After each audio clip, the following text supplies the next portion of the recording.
seguir, ó Pai. Eu não quero andar, Senhor, longe do teu santo amor, pois eu sei que não sou nada sem Jesus. Eu não quero andar, ó Deus, longe dos caminhos teus, pois o meu coração quer ficar junto ao lado teu.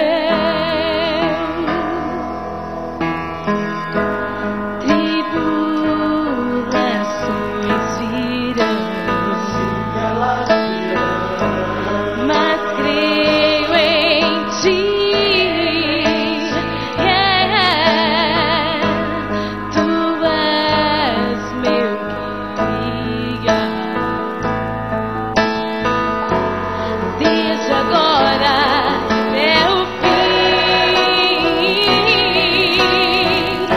e para sempre vou dizer: eu não quero andar, Senhor, longe do teu santo amor, pois eu sei que não sou nada sem Jesus.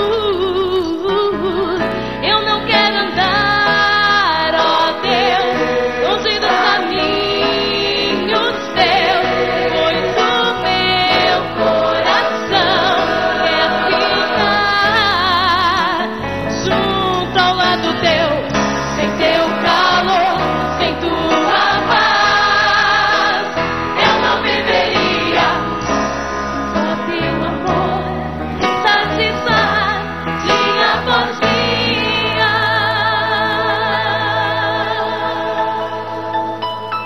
Eu não quero andar, Senhor, longe do teu santo amor. Não, não, não, não.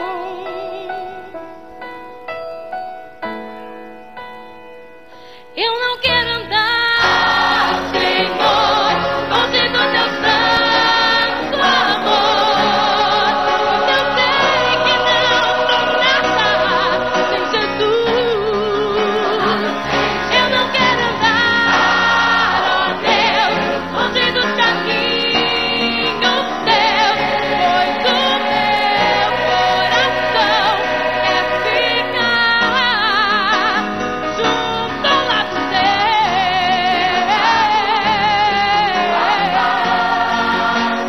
Eu não viveria, só teu amor me satisfaz dia após dia. Não quero andar, Senhor, longe do teu amor, quero ficar junto ao lado teu. Não quero andar, Senhor, eu não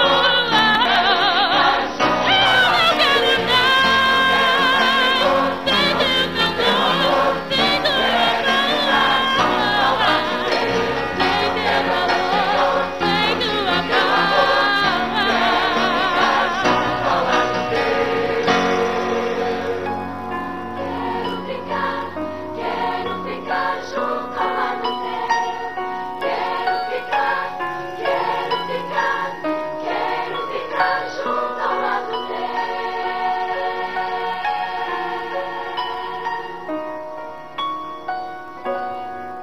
Vamos cantar com o nosso espírito entregue a Deus, tudo entregarei. Que neste momento nossa vida seja entregue nas mãos dele. Que esse seja o nosso desejo nessa noite. Número 295, tudo entregarei.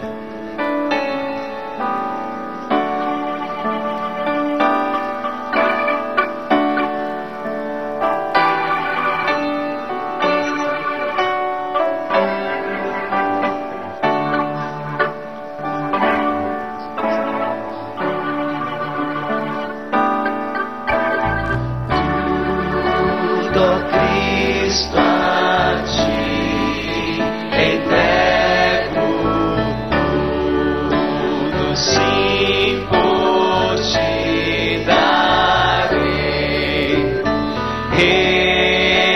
resoluto, mas submisso.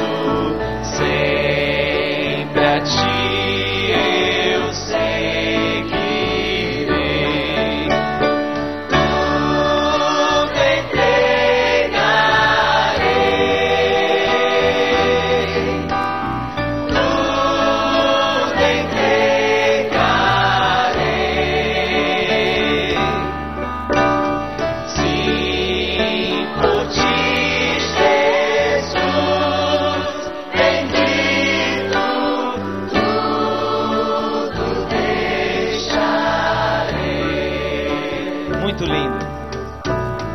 Tudo a Cristo a ti entrego, corpo e alma, eis aqui. Este mundo mau renego, quero dedicar-me a ti.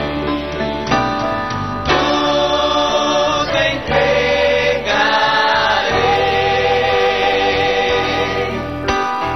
tudo entregarei.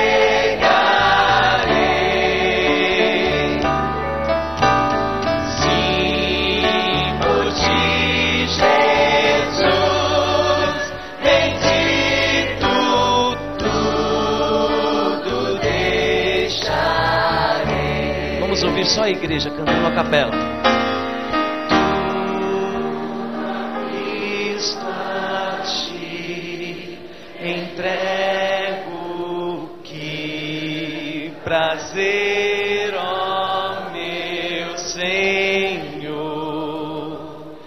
paz perfeita, paz completa, glória, glória ao vado.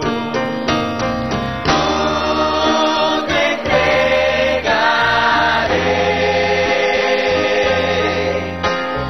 tudo entregarei.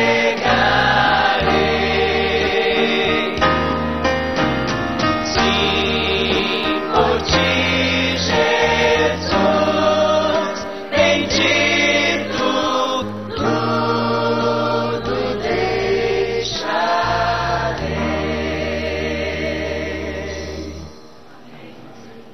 Nosso querido Deus, nós te agradecemos o privilégio que o Senhor nos dá de sermos seguidores de Jesus. Como nós estamos gratos nesta noite, querido Deus, pela oportunidade de vir perante o teu trono. Nós vimos agora diante do teu trono de misericórdia e nos entregamos completamente a ti. Nós te pedimos, querido Deus, que limpe toda a iniquidade da nossa vida.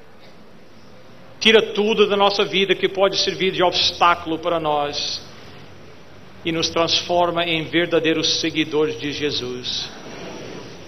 Nesta noite, querido Deus, ao nós estudarmos mais um capítulo na vida de José, a minha oração, querido Deus, é que essas palavras não apenas sirvam para nos divertir, não sejam só para o nosso cérebro algo interessante, mas que estas lições possam penetrar o nosso coração e transformar a nossa vida. Em nome e por amor de Jesus. Amém.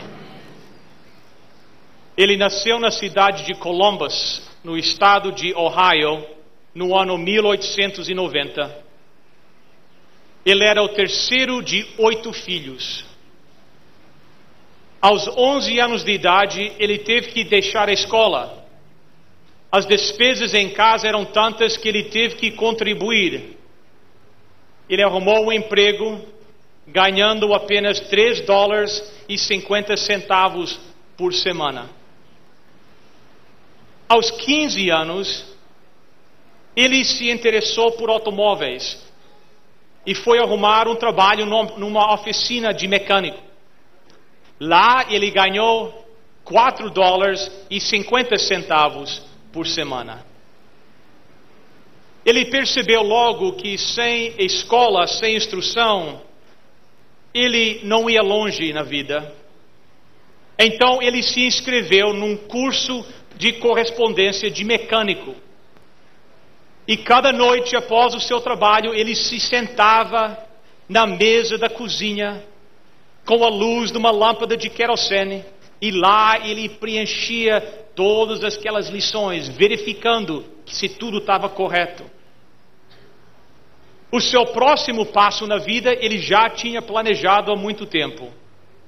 Ele ia arrumar um emprego em uma das maiores fábricas de automóveis no seu estado, uma companhia chamada Freyer Miller.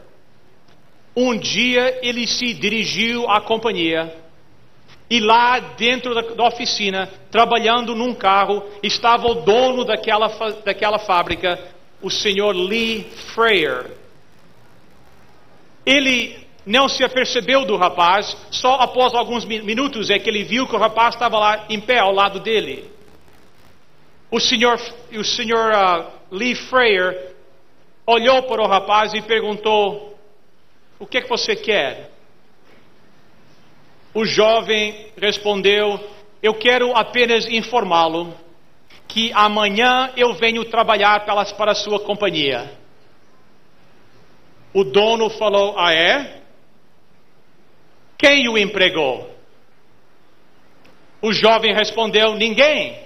Mas amanhã de manhã eu vou estar aqui, eu vou começar a trabalhar, e se o senhor achar que eu não tenho valor nenhum, o senhor me manda embora. Dito e feito, no dia seguinte, bem cedo de manhã, o jovem voltou lá na fábrica. Ele chegou lá antes do dono.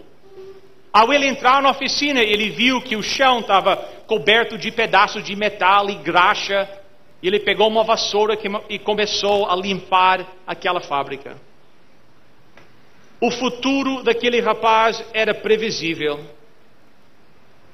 Ele chegou a ter reputação nacional como piloto de carro de corrida. Ele se tornou um especialista em automóveis. Ele foi um piloto principal dos Estados Unidos na Primeira Guerra Mundial. E mais tarde ele fundou a companhia aérea Eastern Airlines. O seu nome? Eddie Rickenbacker, o famoso piloto da Primeira Guerra Mundial.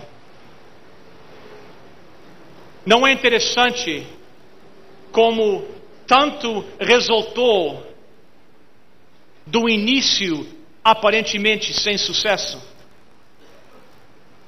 É exatamente a mesma coisa na vida de José. Jacó aceitou o fato que seu filho estava morto. Para os irmãos de José, ele tinha desaparecido para sempre. Quem sabe, a esta hora, o seu irmão já estava morto. Mas, na realidade, José não estava morto. Ele estava vivo. Nós encontramos a sua história no capítulo 39 de Gênesis. Eu convido todos a abrir as suas Bíblias no capítulo 39 de Gênesis, ao nós continuarmos a história de José. Capítulo 39, verso 1.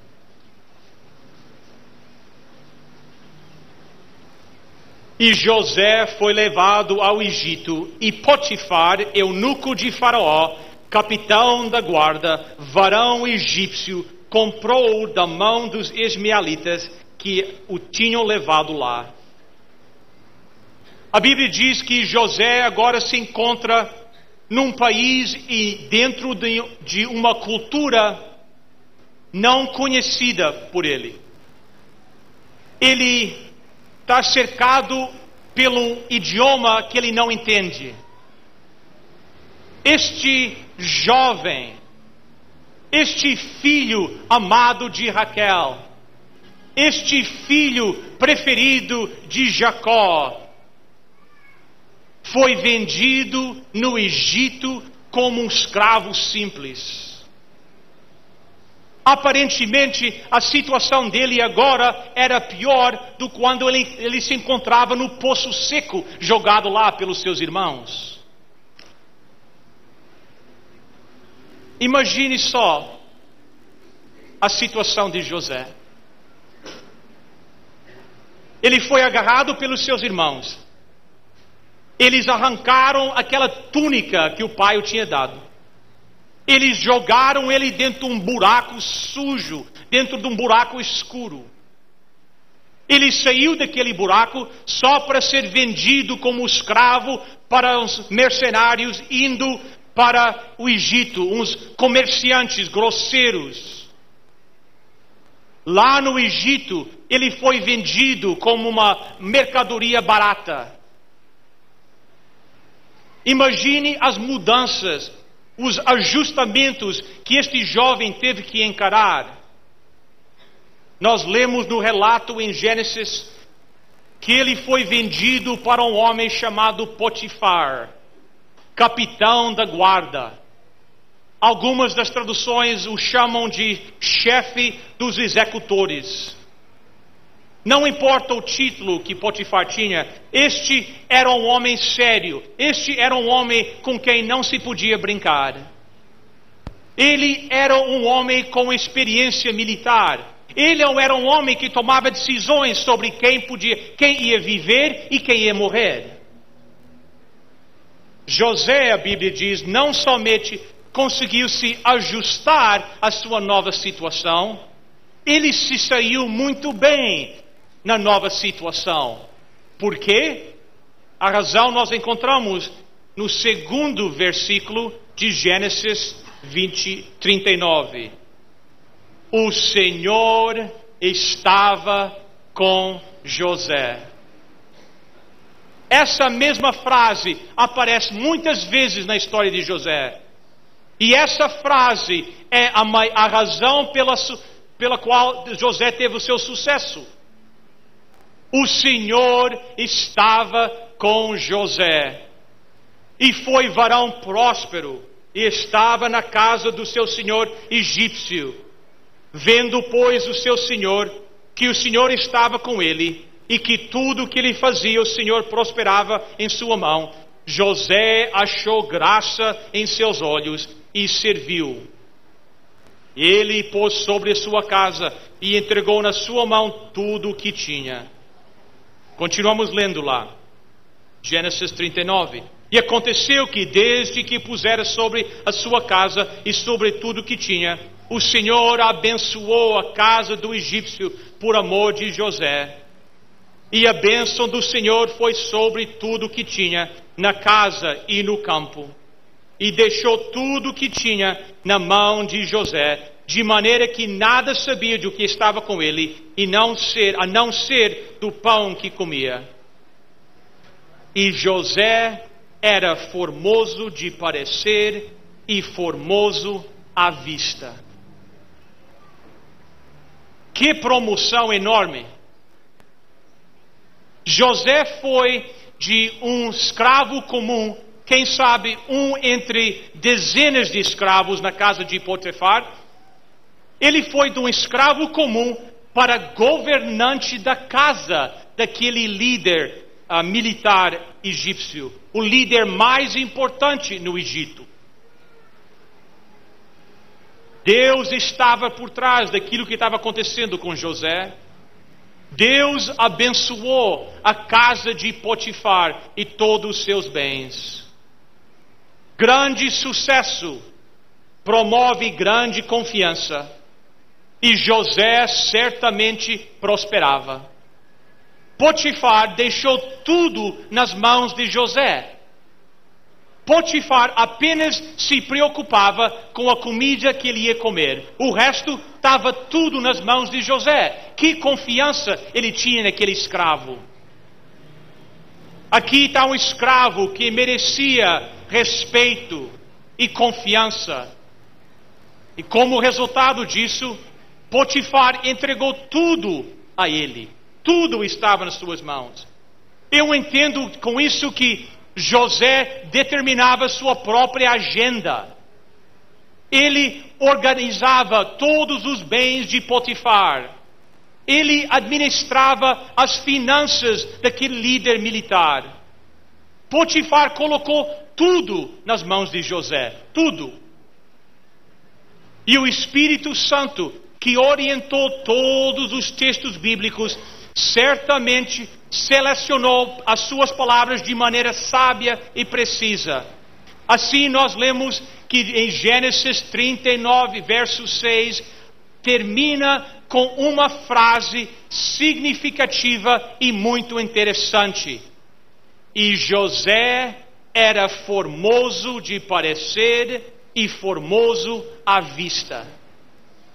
A Bíblia, na linguagem de hoje, diz: José era um belo tipo de homem e simpático.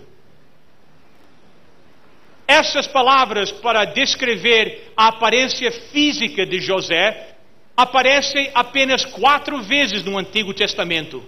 Uma vez descrevendo José, outra vez descrevendo Saul, Davi e Absalão. Eu quero deixar algo bem claro agora. Não há nada errado em ter uma boa constituição física. Não há nada errado em ser bonito. Mas nós temos que saber que esses atributos trazem com eles tentações inigualáveis. Aqui era um rapaz que tinha quase tudo. Ele tinha fama, ele tinha poder, ele tinha autoridade, ele tinha respeito. Aqui estava um escravo que conseguiu tudo. Ele tinha seus próprios aposentos. Ele tinha acesso a todas as informações confidenciais dentro da casa daquele líder militar. Ele tinha a confiança total do seu empregador. E além disso, a Bíblia diz, ele era um belo jovem. Ele era bonito. E José, sem querer, ele atraía o olhar das mulheres. Não é de admirar que foi exatamente nesses atributos físicos que o inimigo se concentrou. As Escrituras relatam em Gênesis 39, verso 7. Aconteceu depois destas coisas que a mulher de seu senhor pôs os olhos em José e lhe disse: deita-te comigo. Isto é que nós chamamos de aproximação direta. Ela não deixou nada para confusão. Ela foi bem direta no ponto. A prosperidade traz conjunto com ela muitas tentações. Note que o livro de Gênesis diz: aconteceu depois destes eventos. Aconteceu depois destas coisas. Isso se refere aos versos anteriores. Os versos onde fala de o sucesso de José. Depois de José ter todo aquele sucesso. Quando José teve toda a autoridade, todo o respeito, José foi atacado pelo inimigo. E o ataque do inimigo veio com uma precisão exata. A esposa de Potifar era abertamente agressiva. A maioria dos homens seriam pegos por surpresa e pelo menos, pelo momento, seriam lisonjeados por tal declaração. Não é verdade? Se uma mulher chegasse e falasse isso, a maioria dos homens pensariam: oh, legal, ela acha que eu sou bonito. Mas não José. Nem por um momento ele pensou isso. Sem hesitação, bem seguro em quem ele era, bem seguro em seu Deus, José respondeu à mulher corajosamente. Verso 8. Ele, porém, recusou e disse à mulher do seu senhor: teme por mordomo, meu senhor, e não sabe do que há em casa, pois tudo o que tem me passou ele às minhas mãos. Ele não é maior do que eu nesta casa, e nenhuma coisa me vedeu, senão a ti, porque és sua mulher. Como, pois, cometeria eu tamanha maldade e pecaria contra Deus? O verso 8 de Gênesis 39 apenas diz o seguinte: ele recusou. José recusou.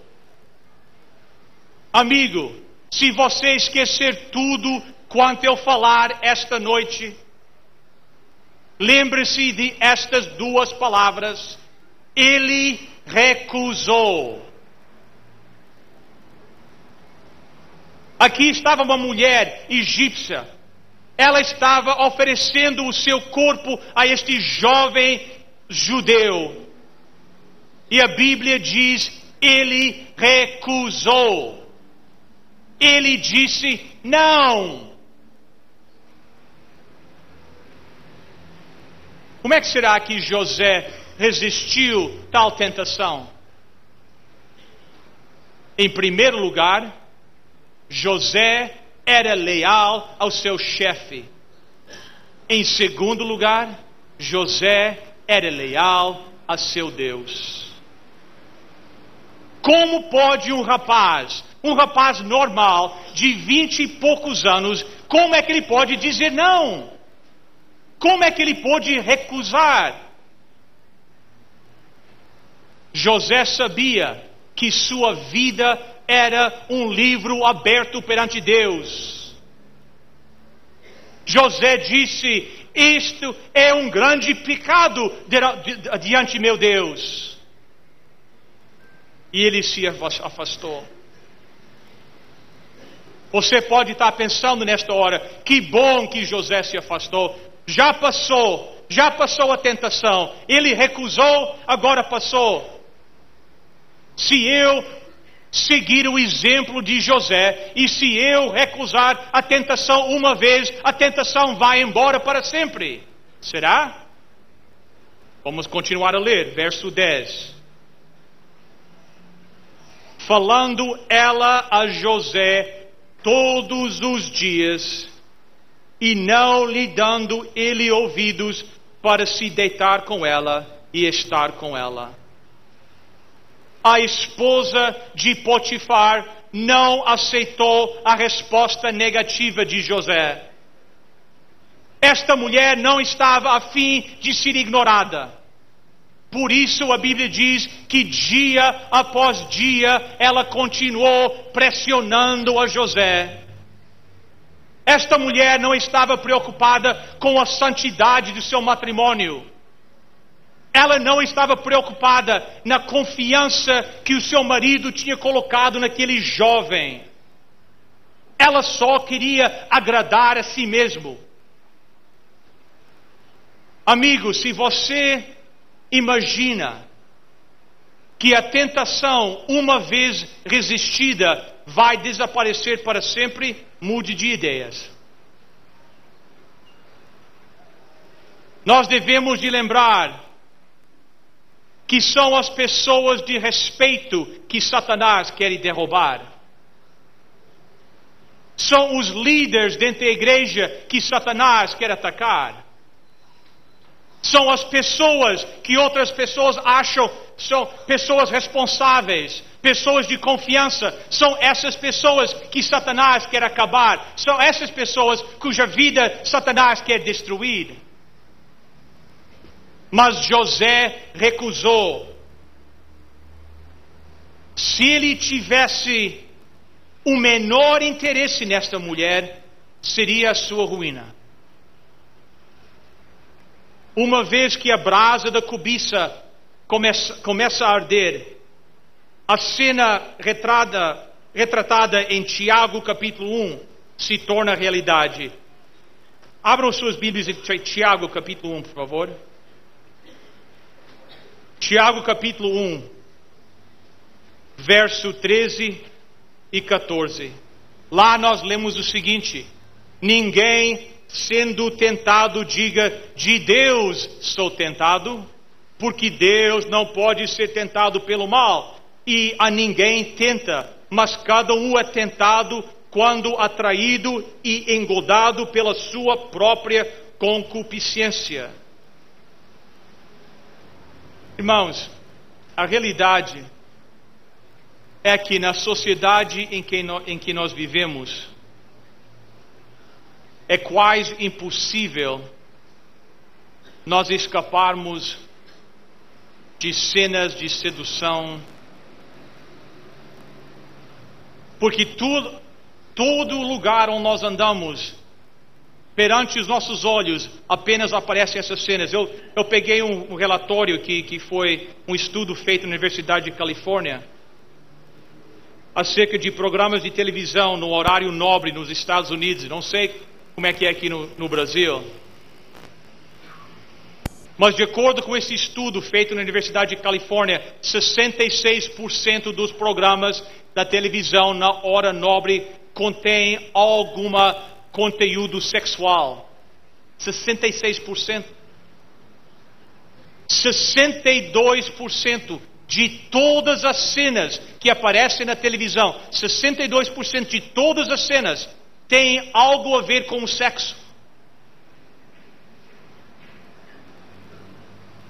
O conteúdo sexual dos programas tem aumentado de 56% a 84% hoje. 84% dos programas da televisão hoje tem conteúdo, 84% do programa da televisão tem conteúdo sexual. Mesmo que você desligue a televisão, mesmo que você tente escapar da tentação exterior, lembre-se, não é pecado ser tentado. Pecado é cair na tentação.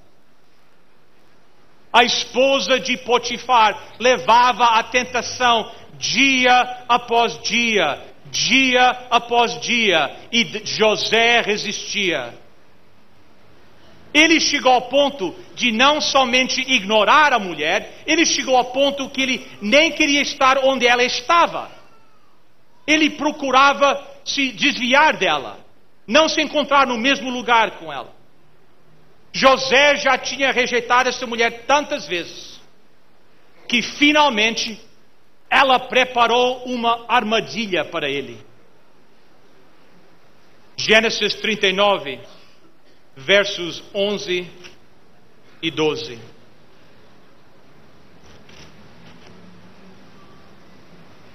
Sucedeu que certo dia veio ele à casa para atender aos negócios, e ninguém dos da casa se achavam presente. Então ela o pegou pelas vestes e lhe disse: deita-te comigo. Ele, porém, deixando as vestes nas mãos dela, saiu fugindo para fora. Um dia a Bíblia diz: José chegou a casa para trabalhar e ele notou algo estranho. Algo estava diferente. Não havia barulho na casa. Os outros empregados não estavam lá. Nós não sabemos exatamente por que eles não estavam lá. Seja qual for a razão, quando José chegou lá, ele estava sozinho. E ela, a Bíblia diz, se aproximou dele. Mas desta vez, ela não estava disposta a ser rejeitada. Desta vez, ela não somente avançou em termos verbais, a Bíblia diz que ela agarrou José. E ela o agarrou com tanta força, que quando José a empurrou para fugir dela, ela ficou com sua roupa exterior nas suas mãos.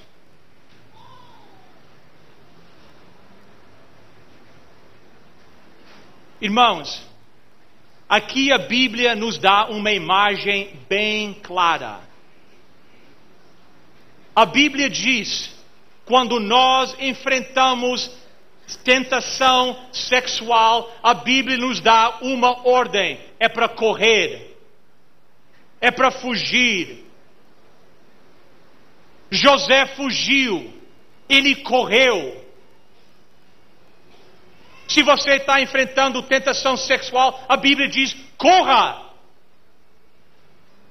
A Bíblia não ensina, fique lá pensando sobre o caso. A Bíblia não diz, Encare a tentação sexual e recite textos bíblicos. A Bíblia manda fugir. Você não vai cair em tentação se você estiver fugindo da tentação. Ele correu. Ele fugiu para a rua. Ele queria se ver livre daquela mulher. E a mulher de Potifar foi deixada com a roupa de José em sua mão. Rejeitada mais uma vez. Mas desta vez ela ficou furiosa. A cobiça no coração da mulher de Potifar se tornou em ira. Primeiro ela cobiçou a José, agora ela o desprezou, acusando-o de estupro. Gênesis 39, verso 13. Vendo ela que ele fugira para fora, mas havia deixado as vestes nas mãos dela, chamou pelos homens de sua casa e lhes disse: Vede, trouxe-nos meu marido, este hebreu, para insultar-nos. Veio até mim para se deitar comigo, mas eu gritei em alta voz.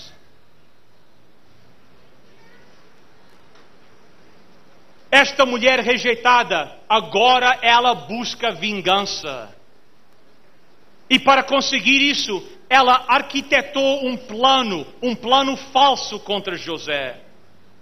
Ela usou evidências falsas, a roupa de José que estava em suas mãos. Verso 16. Conservou ela junto de si as vestes dele, até que o seu senhor tornou a casa. Então lhe falou segundo as mesmas palavras e disse: O servo hebreu que nos trouxeste veio ter comigo para insultar-me. Quando, porém, levantei a voz e gritei, ele, deixando as vestes ao meu lado, fugiu para fora. Tendo o Senhor ouvido as palavras de sua mulher, como lhe tinha dito, desta maneira me fez o teu servo. Então se lhe acendeu a ira.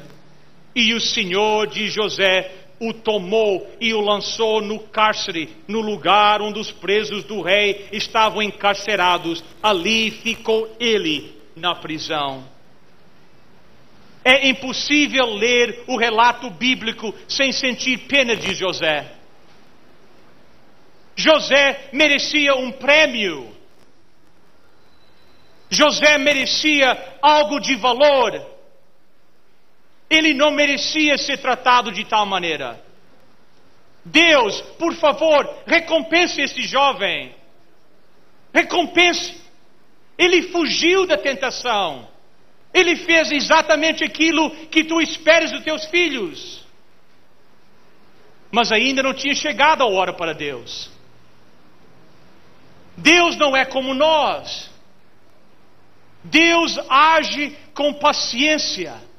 Deus age fielmente. E Deus age usando métodos diferentes do que os nossos. Deus vê longe. E Deus soube trabalhar na vida de José para prepará-lo para as coisas maiores no futuro. Desta forma, Deus não fez nada. Apesar da acusação contra José ser falso, Deus não fez nada. José estava completamente inocente. Mas a mulher de Potifar tinha em suas mãos as vestes de José, e ela tinha poder para manipular a situação. E ela usou todo o seu poder para colocar José na prisão. Imagine o que está passando pela cabeça daquele jovem José nesta hora. Ele não somente é inocente, ele havia resistido às fortes tentações daquela mulher, vez após vez.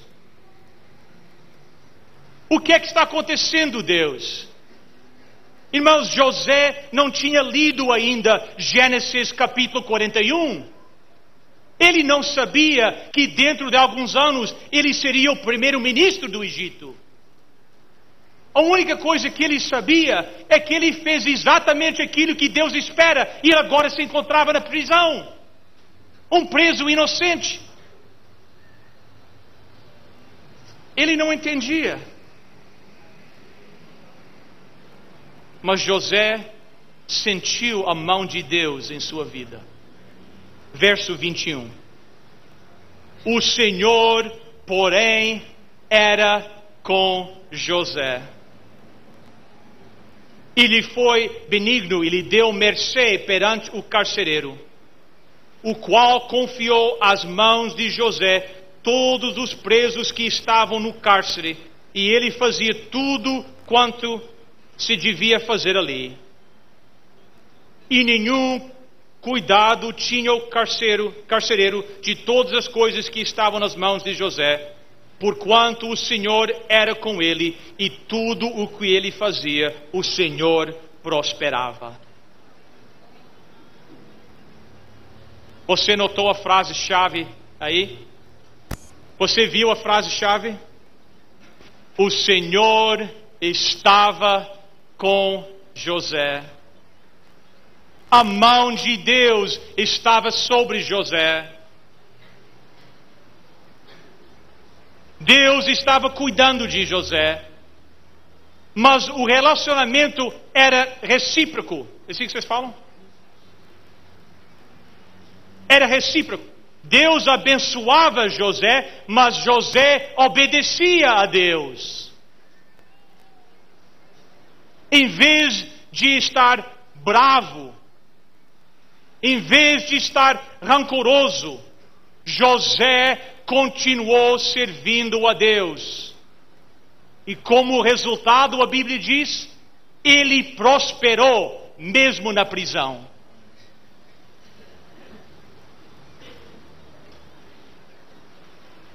Um marinheiro um dia, ele estava viajando na costa da Inglaterra. Estava num navio e ele procurou o capelão daquele navio. E disse: capelão, você não entende. Você nos ensina a andar no caminho certo. Você nos ensina a caminhar pela estrada estreita e certa. Mas você não entende as tentações que nós encaramos. Você não entende as situações em que nós enfrentamos. Nós não podemos ser culpados daquilo que acontece em nossas vidas. O capelão, ouvindo aquele marinheiro, chamou a atenção do marinheiro para o mar. E lá no mar haviam 2 barcos à vela.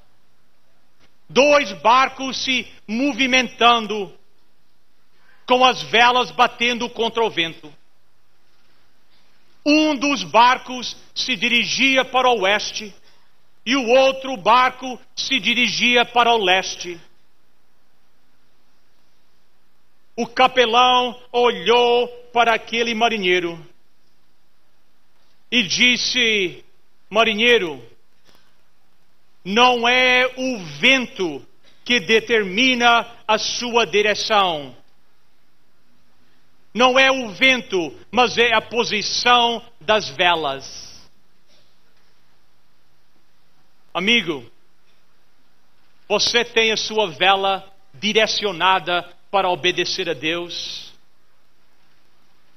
Essa é a sua realidade? Você está andando pelo caminho certo? Mesmo que todo mundo esteja indo na direção errada, você continua andando pelo caminho certo? A verdade evidenciada na vida de José é para todos nós nesta noite. É para todos nós, sejamos nós casados, solteiros, divorciados, homens, mulheres, jovens, velhos, não importa a situação. Não importa aonde você se encontra. Se a tentação parece prazerosa, se a tentação parece fascinante para você, Se a tentação parece encantadora, não se demore, corra e reclame a força sobrenatural que vem de conhecimento de Jesus. Permaneça firme em seu poder. Decide agora, neste momento, de ser igual a José. Decide agora, neste momento, unir-se ao grupo de Deus que vai permanecer fiel até o fim.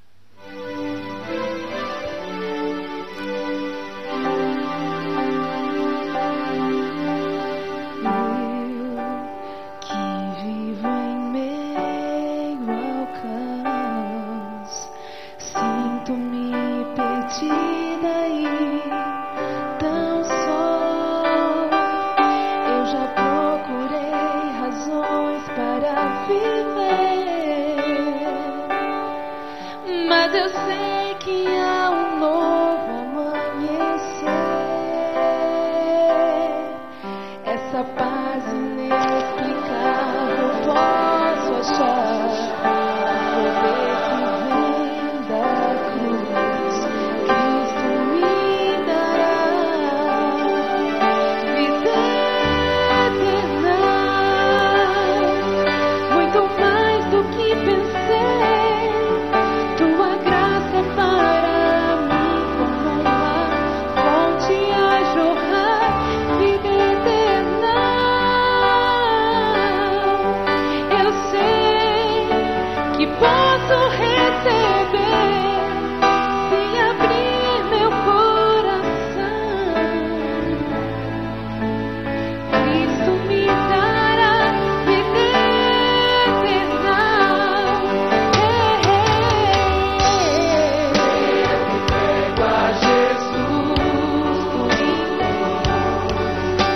Somente assim eu posso ser feliz. Oh, nada nesse mundo pode preencher o profundo vazio deste meu ser. Oh, sou grato a Deus por encontrar o amor do poder que vem da cruz. Cristo me dará vida eterna. Muito mais do que pensei. Tua graça é para mim como uma fonte a jorrar vida eterna.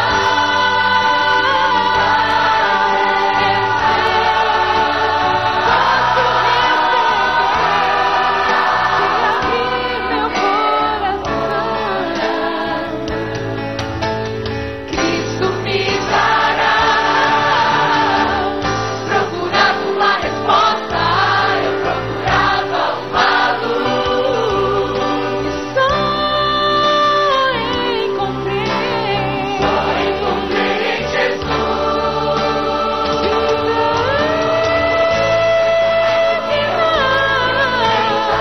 Muito mais do que imaginei.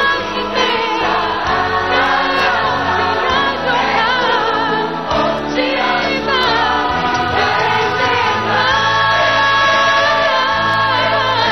que posso receber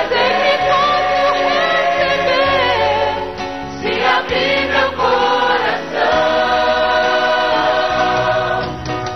Cristo me dará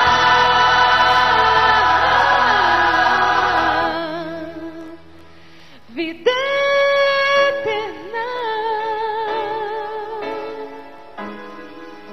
muito mais do que imaginei. Vida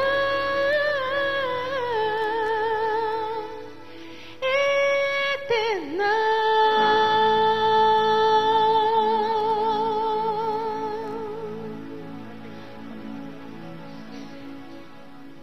Senhor, obrigado pela certeza do teu amor para cada um de nós. Senhor, obrigado pela certeza da tua proteção. Querido Deus, ajuda-nos a resistir às tentações do inimigo. Deus, ajuda cada um de nós a ser mais como José, fiéis e leais a teus princípios. E se cairmos, querido Pai, dá-nos o teu perdão. Tenha misericórdia de nós.